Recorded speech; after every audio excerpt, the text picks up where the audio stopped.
I'm Elizabeth at A Literary Princess. If you are new here, welcome. I have a PhD in English literature with a focus on Victorian women novelists, and as you might expect, I love to read. Today I have another video in my Elizabeth Gaskell project for you, and we will be looking at Ruth from 1853. So, how does this work? We will start with a bit of history and a summary of the book before moving into the major themes and ending with my thoughts on it just as a book. Please do be aware there will be spoilers, so if you don't want to know what happens in Ruth, you should not watch this video. So, let's jump in. So when we last left off with Elizabeth Gaskell, she had published The Moorland Cottage in 1850. From here, she continued publishing a lot of short pieces in magazines, including Lizzie Lee and Mr. Harrison's Confessions. And she also began the serialization of Cranford in 1851 in Dickens' magazine Household Words. We'll be talking more about that next month, or later this month, because I'm filming this in April, even though this is the March book. I don't know. Anyway. So yeah, lots of short publications, continuing to build a relationship with Dickens, and also continuing to build a relationship with Charlotte Bronte. In 1853, Ruth came out in 3 volumes, published by Chapman and Hall, who had also published Mary Barton and The Moorland Cottage. For a bit of context on what brought her to write this book, we actually need to go back to 1850. So in 1850, she met a girl named, I'm not entirely sure how to pronounce this, Paisley? I'll put it somewhere up here. And this girl was in New Bailey Prison. So what had happened was she was from a very respectable family, daughter of a clergyman, but she was orphaned at a young age. She became a dressmaker's apprentice and ended up being seduced by her doctor, of all things. Because Victorian era, fallen women were not looked on very well, and she ended up turning to a life of crime and getting arrested, where it turned out her seducer was now the prison surgeon. So, that's great. Gaskell took up her cause and actually worked with Dickens, who had a foundation for fallen women that worked to help them emigrate to Australia. So Gaskell worked with Dickens so that this girl could emigrate and start a new life. Now, if you know anything about Ruth, you know that the orphaned dressmaker's apprentice who gets seduced by a higher class man is the plot of Ruth. So obviously that had some influence on her. Although the writer of my introduction, who are you? Alan Shelston, who I've never heard of. Not that that means anything. He's like, but since this happened like 2 years before she started writing, it's unlikely to have had it to like really have been at the front of her mind when she was writing this book. And I'm like, dude, really? No. Hold on, let me find the exact quote, because that was kind of wild. I was like, what, do you think that she like has the memory of a goldfish? And the fact that she was to wait another 2 years before apparently reproducing its details, the details of the case, in Ruth suggests that the relationship between them, her and Paisley, and her novel is as much as anything coincidental. Oh yeah, because 2 years is so long that you're gonna not be thinking about something that happened. Like, dude, really? I think it's pretty clear that that had some influence on the story. Okay, whatever. This is a very old introduction. Like, this is a very old edition, so does it say? Yeah. Yeah, 1985.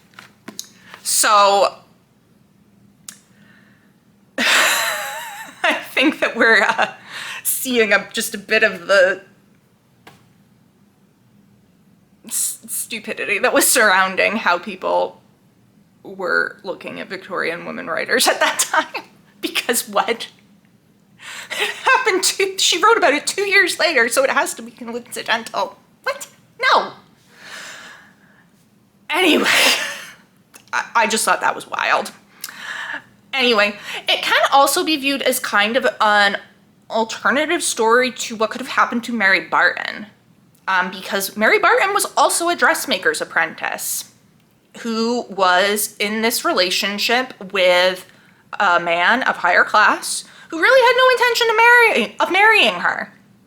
So like this easily could have been what happened to Mary Barton if Mary Barton had been a different kind of novel. So she was already looking at themes like that, but I do think that this story with Paisley, like had a big influence on how this book was written. Anyway, the book received a kind of mixed reception. Many acquaintances were very critical of the subject matter, to the point where 2 acquaintances of hers burned their copies of the first volume, which you can imagine did not make Gaskell feel very good. It also became a prohibited book in her own house. So apparently her husband did not want their children or anyone else in the household to be reading it because it deals with the subject matter that it does. And yeah, this upset Gaskell. And she was kind of preemptively like worried that this would happen, and talks about it. Like she had a lot of insecurities about this book. The professional reviewers were actually much more positive and like had less of a problem with it. So they were not burning copies. They just thought Ruth was a little bit too good. And to be fair, this is really one of the only books of the time that treats a fallen woman with such empathy. The only one at the time that also did something similar would be Nathaniel Hawthorne's The Scarlet Letter from 1850. And then we're really not going to see such a sympathetic portrayal until Thomas Hardy's Tess of the D'Urbervilles in 1891, 40 years later. So what is this about? We have Ruth Hilton. She is an orphaned 15-year-old girl, apprenticed to a dressmaker. And she encounters this higher class man, Mr. Bellingham, who thinks she is very, very pretty. And he takes advantage of her naivete to begin a relationship with her. She is let go from the dressmaker's shop when her employer sees her with Mr. Bellingham just like out on a walk. Like that is enough to get her fired. And then after that, she's kind of like, well, where do I go? I have no one. And he's like, well, come with me. And then they start living together. Cut to a few months later, I guess. They are in Wales together. And he becomes ill.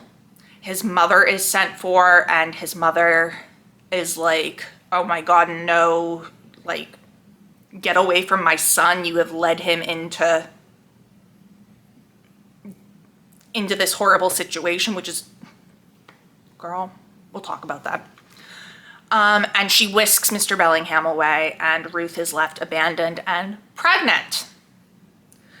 However, she meets this dissenting minister, Mr. Benson, who is there like on a vacation, and he takes pity on her, and he and his sister, Miss Benson, take her in and pass her off as a widowed relation. And she lives in their home and they take care of her and are working on like kind of bringing her back from this sin that she has committed. She has her child, and everything seems to be going really well. Years pass. The best family in the neighborhood, the Bradshaws, become very close with Ruth. She becomes the governess to their younger daughters and the friend and confidant of their oldest daughter, Jemima. And everything seems to be like going pretty good. And then Mr. Bellingham shows back up, except his name has now changed. He is now Mr. Don, and he is standing as the member of parliament for their area. And she sees him and is like, oh my God, no. And he like tries to get back with her, and she tells him in no uncertain terms to F off, which, like, girl, yes. So that happens, and we're like, okay, everything's gonna be okay now. Except it's not, because the dressmaker in town is the sister-in-law of the dressmaker that Ruth was apprenticed to. And so she knows the whole story, and is like, oh, this girl, this Ruth looks like that other Ruth. And then she starts gossiping about it, and it comes out that it's the same Ruth, and that she was not a widow, she was unmarried, her child is illegitimate. She loses her position as the governess, and she's ostracized from society, although the Bensons stand by her, despite kind of being ostracized themselves. Typhus fever breaks out, and she decides to become the matron of the fever ward at the hospital. And in doing that, she kind of gains the respect of the townspeople back. This is like over a really long period of time too, like several years. Because she like was so good with the people and did so much to help them. So people have this new respect for her. And it seems like things are gonna end great.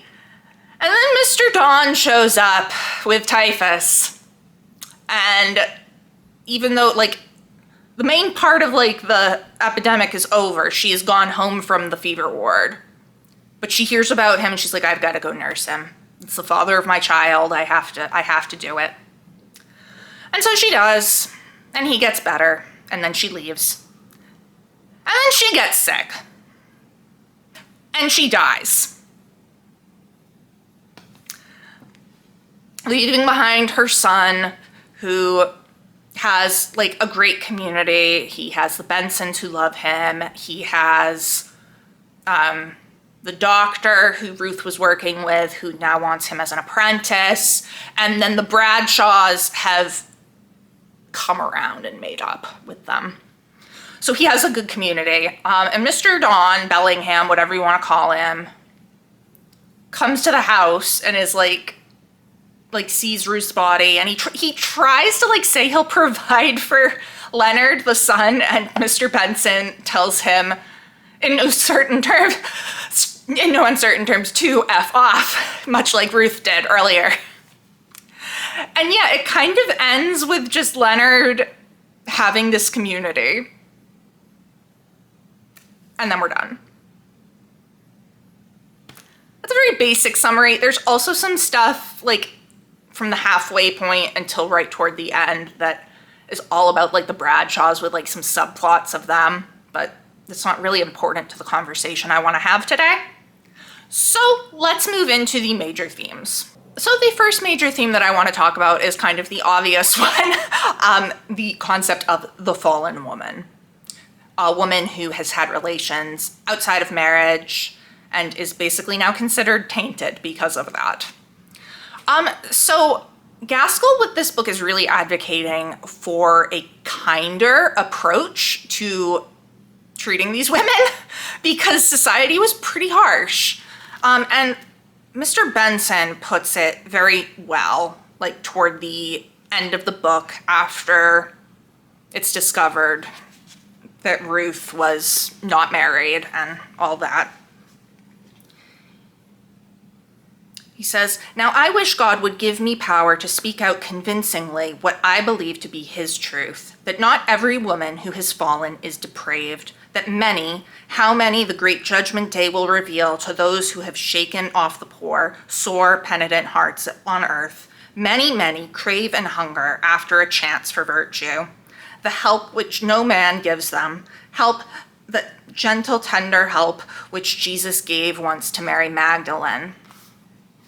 And Mr. Bradshaw says to him, "Come, come, Mr. Benson, let us have no more of this morbid way of talking.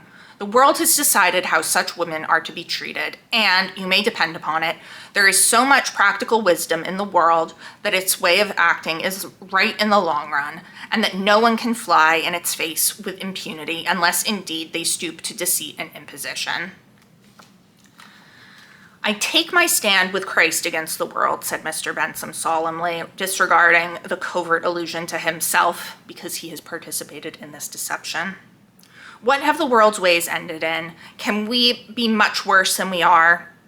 Is it not time to change some of our ways of thinking and acting? I declare before God that if I believe in any one human truth, it is this, that every woman who, like Ruth, has sinned should be given a chance of self-redemption, and that such a chance should be given in no supercilious or contemptuous manner, but in the spirit of the Holy Christ." So that's basically Gaskell's thesis in this book.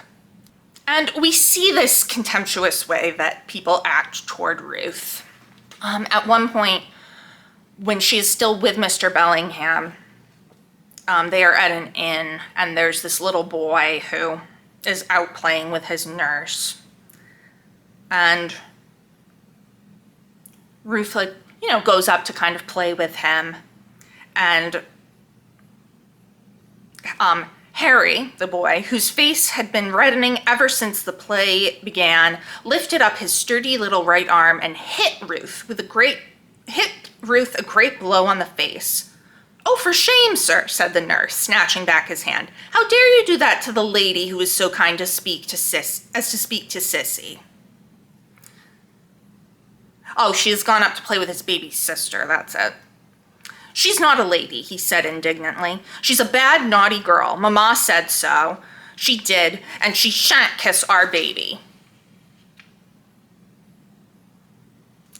The nurse reddened in her turn. She knew what he must have heard, but it was awkward to bring it out standing face to face with the elegant young lady.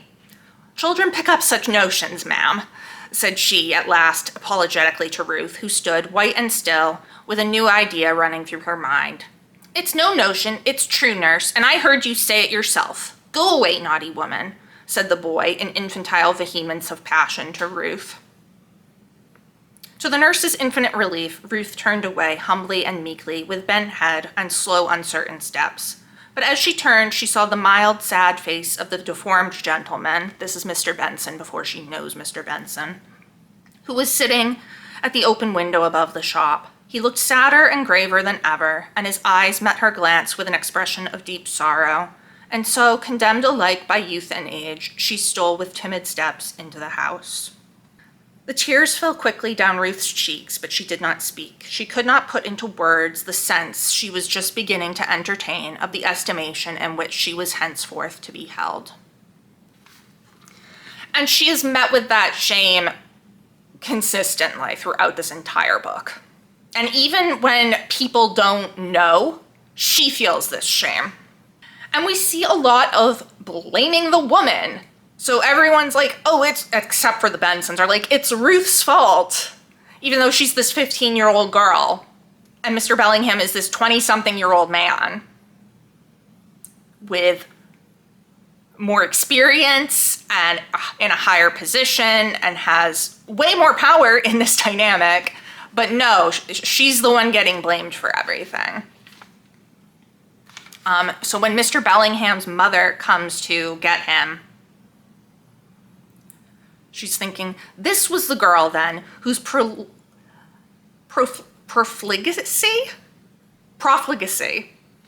I don't really know how to pronounce that, had led her son astray, had raised up barriers in the way of her favorite scheme of his marriage with Miss Duncombe. Nay, this was the real cause of his illness, his mortal danger at this present time, and of her bitter, keen anxiety. Ma'am, No. And then at one point when she has left, she writes a letter to Ruth and she gives her some money. And she says, I wish to exhort you to repentance and to remind you that you will not have your own guilt alone upon your head, but that of any young man whom you may succeed in entrapping into vice. I shall pray that you may turn to an honest life. And I strongly recommend you, if indeed you are not dead in trespasses and sins, to enter some penitentiary. Again, completely blaming Ruth, no accountability for the man. And Gaskell repeatedly points out how hypocritical this is and how unfair. After Mr. Bellingham returns as Mr. Dawn, Ruth is thinking, he left me. He might have been hurried off, but he might have inquired, he might have learnt and explained. He left me to bear the burden and the shame, and never cared to learn as he might have done of Leonard's birth. He has no love for his child, and I will have no love for him. So yeah, he gets to go off scot-free, while she is condemned by everybody. The thing that I want to talk about is that of mothers and motherhood, because it is really motherhood through which Ruth is redeemed.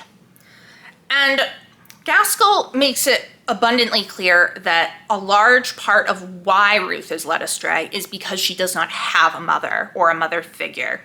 At one point, when Mr. Bellingham is first telling her, oh, well, come with me. There's nowhere else for you to go. You must come with me. Gaskell says, remember how young and innocent and motherless she was. So again, this lack of the mother. And we similarly have Gaskell kind of criticizing Mrs. Mason, who was the dressmaker Ruth was apprenticed to, for not being more mother-like. Mrs. Mason was careless about the circumstances of temptation into which the girls entrusted to her as apprentices were thrown, but severely intolerant if their conduct was in any way, in any degree, influenced by the force of these temptations. She called this intolerance keeping up the character of her establishment. It would have been a better and more Christian thing if she had kept up the character of her girls by tender vigilance and maternal care. So Mrs. Mason is at fault for not being more motherly, for letting these girls face these temptations with no support and then getting mad when they fall into the temptations. And it is interestingly through her mother that Mr. Benson gets Ruth to kind of stay with him and speak with him. He says to her, in your mother's name, whether she be dead or alive, I command you to stay here until I am able to speak with you.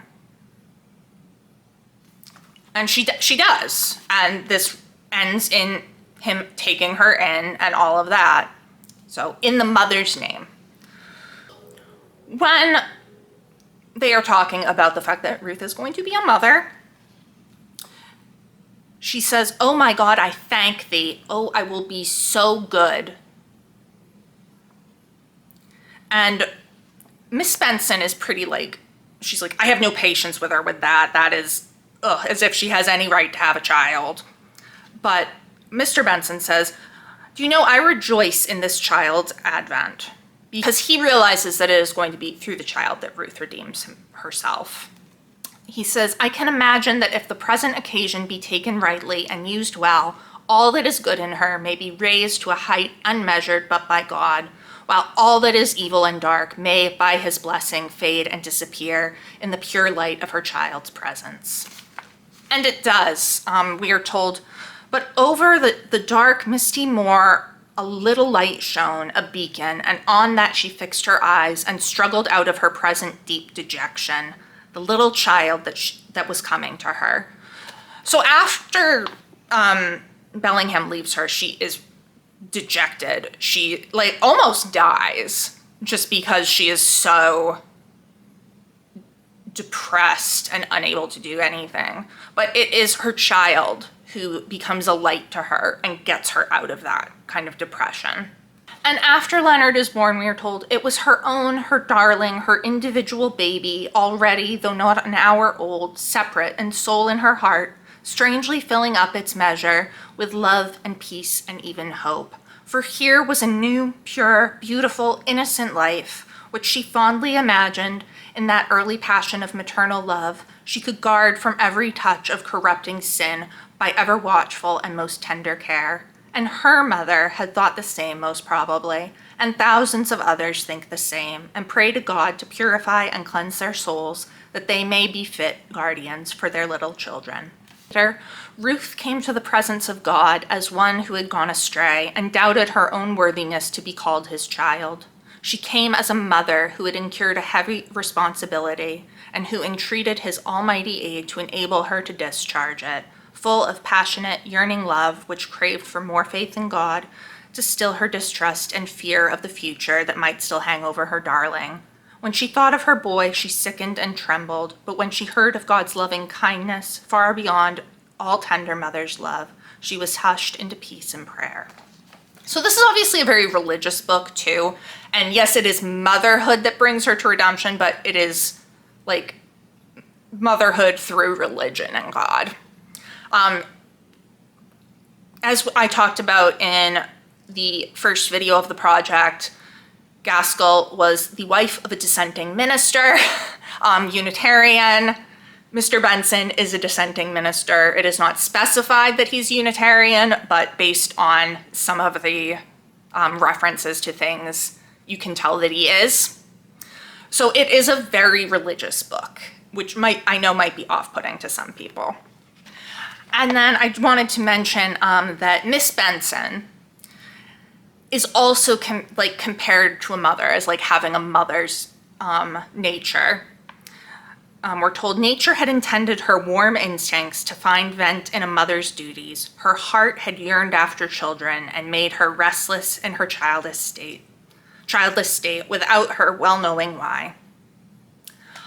So she has this maternal care that Mrs. Mason did not have, and it is why she is able to help Ruth and help bring her to this redemption. And later, Mr. Benson and Miss Benson are talking, and he says, "I have watched Ruth, and I believe she is pure and truthful, and the very sorrow and penitence she has felt, the very suffering she has gone through, has given her a thoughtful conscientiousness beyond her age.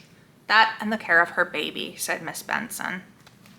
When Mr. Bellingham comes back, she is tempted to go back to him, but it is her son that keeps her from doing that and who causes her to be like, no, this is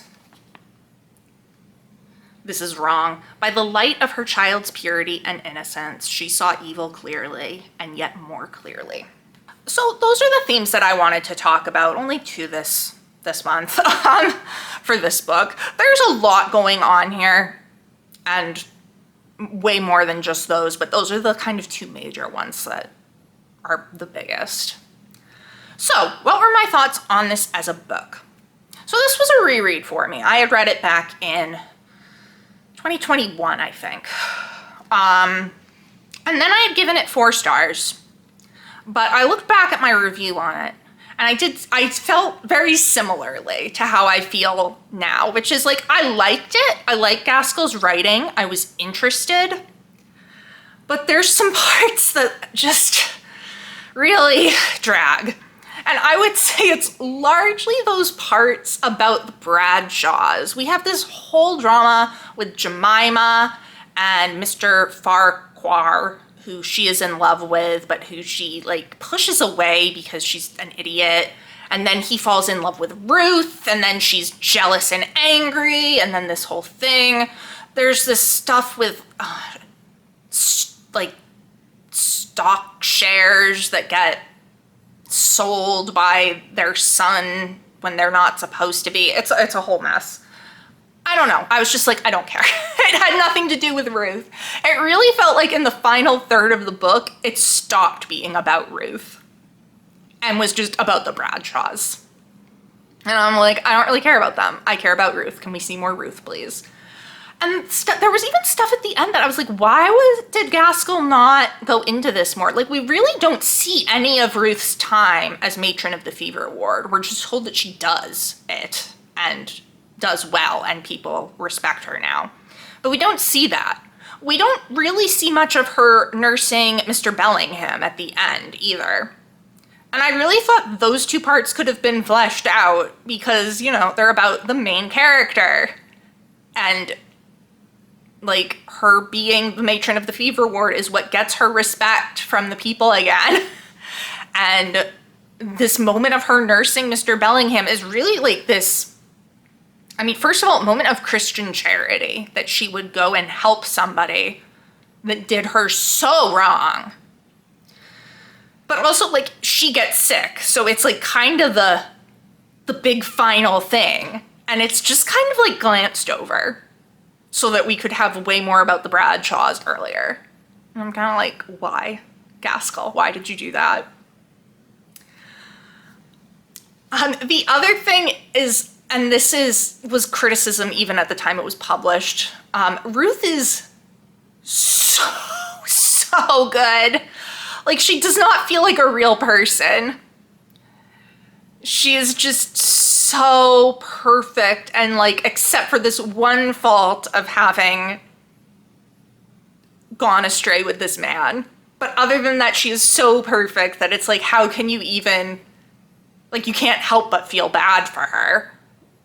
But, and it's too much. It's too much. It's like Gaskell was, and the introduction that I read here talks about this. Gaskell was anticipating the criticism that would come at her for writing a book about this subject. And so she tried to make Ruth, like, as unobjectable as possible. Like, okay, yes, she was led astray by this man, but she's so perfect in every other way that how could you say it's wrong to write or read this book and all that. So that is, it's a lot. And I'm like, I wish she had been more of a fleshed out character, I guess. There are some great scenes of her grappling with her feelings for Bellingham and all that, but yeah, she is so perfect. But I did like the book overall. Again, Gaskell's writing is really beautiful, and I did like the parts that were very focused on Ruth. Could have done without the stuff about the Bradshaws, because it really didn't have any bearing on the plot either. Like, it did not have any bearing on Ruth's story. So for a book called Ruth, to have so much of it focused on these other people and it have really little to no effect on her was just kind of like, why? So I ended up lowering this to a 3.5 star rating. It's almost even more of like a 3 3/4 of a star, but I don't do quarter star ratings, so 3.5. It's not my favorite by her, but it is a solid and good book. I would not recommend it to everybody. Again, it's very religious, like even more religious than your usual Victorian novel. And yeah, the stuff with the Bradshaws is irritating. However, it is a really interesting social commentary on the fallen woman. Very interesting to read in conjunction with The Scarlet Letter and with Tess of the D'Urbervilles. Oh, and I wanted to mention, my one other problem with it is that Ruth dies. It's like, you get this whole story about being able, like, fallen women being able to be redeemed, but you can't think of anything better to do with her than to kill her off at the end. Which is so frustrating, because it always happens. Like, the fallen woman always gets killed off. And I'm like, even like 40 years later, Thomas Hardy does the same thing. So, I don't know. It's just, I get that that was the time, and that's kind of how people felt it needed to end. I don't think that's how it ends for Hester Prynne in The Scarlet Letter, though. Although I can't really remember the end of that. I haven't read that in a while. Maybe I should reread that. Anyway, But yeah, no, the fact that she dies is really frustrating, especially since she dies from nursing this absolute jerk who continues to be a jerk even after, like, all of this. He's still a jerk. So it's like, you died for nothing. He sucks. Why did you do that? So yeah, very frustrating ending. But 40 years later, Thomas Hardy still couldn't figure out anything better to do with his fallen woman than kill her off. So I guess I can't blame Gaskell too much. But yeah, 3.5 stars. Good, not great, never going to be one of my favorites. I would not recommend it unless you are specifically interested in the idea of the fallen woman. But if you are, it's really great commentary on that. So that is my thoughts on Ruth. Later this month, we will be looking at Cranford, which was also published in volume form in 1853. So I'm hoping to have that up before the end of April. We will see what happens. Let me know down in the comments, have you read Ruth? What did you think of it? Does it sound like something you would want to read? Do you agree with me, disagree with me? What are some themes that you noticed? If you enjoyed this video, please don't forget to give it a thumbs up and subscribe to see more of my bookish content. It has been great chatting with you. I will see you soon. Bye.